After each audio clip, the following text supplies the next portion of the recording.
Au conseil municipal de Tours, ce match par micro interposé entre l'actuelle et l'ancienne majorité. Au menu, un budget qui met l'accent sur le social, mais aussi le dossier de la cuisine centrale. 8000 repas quotidiens aux écoliers de la ville. Le maire Emmanuel Denis stoppe le projet de son prédécesseur pour la construction d'un nouveau bâtiment. Lucas Chopin. Les discussions s'enchaînent à la mairie de Tours. Aujourd'hui, on vote pour le premier budget de la majorité d'Emmanuel Denis et la part belle est faite à l'action sociale. 2,5 millions d'euros y sont consacrés, dont 400 000 pour le CCAS. La mairie parle d'un budget offensif.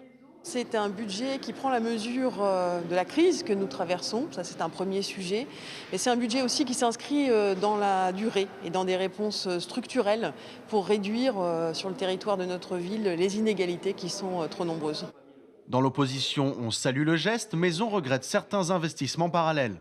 Il y a une déclaration, je l'ai dit, une déclaration d'intention, c'est très bien, c'est une majorité de gauche, donc elle a plutôt intérêt à revendiquer le social, mais en fait, dans les faits, vous avez une augmentation pour l'action sociale qui est l'équivalent de la prime vélo qui est allée aux plus aisés de Tours.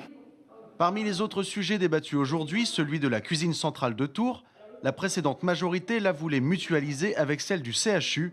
L'ancien maire Christophe Boucher y voyait une façon de réaliser des économies. Ce projet a été abandonné. C'est une immense bêtise et un immense gâchis. C'est que ça permettait mécaniquement de déporter la dette de cette cuisine vers le GIP, vers l'ensemble CHU et de la ville. Ce qui permettait de faire des économies sur le budget strict de la ville. Finalement, la nouvelle cuisine centrale sera exclusivement dédiée aux 8000 élèves tourangeaux, une dépense amplement justifiée selon la majorité.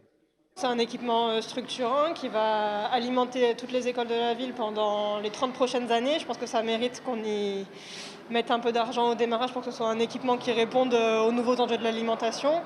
Et aujourd'hui, l'équipement qu'on propose ne coûte pas plus cher que ce qui aurait été fait avec une mutualisation avec l'hôpital. L'équipe municipale devrait décider d'ici quelques jours de l'emplacement précis de la future cuisine dans un quartier de Tours Nord.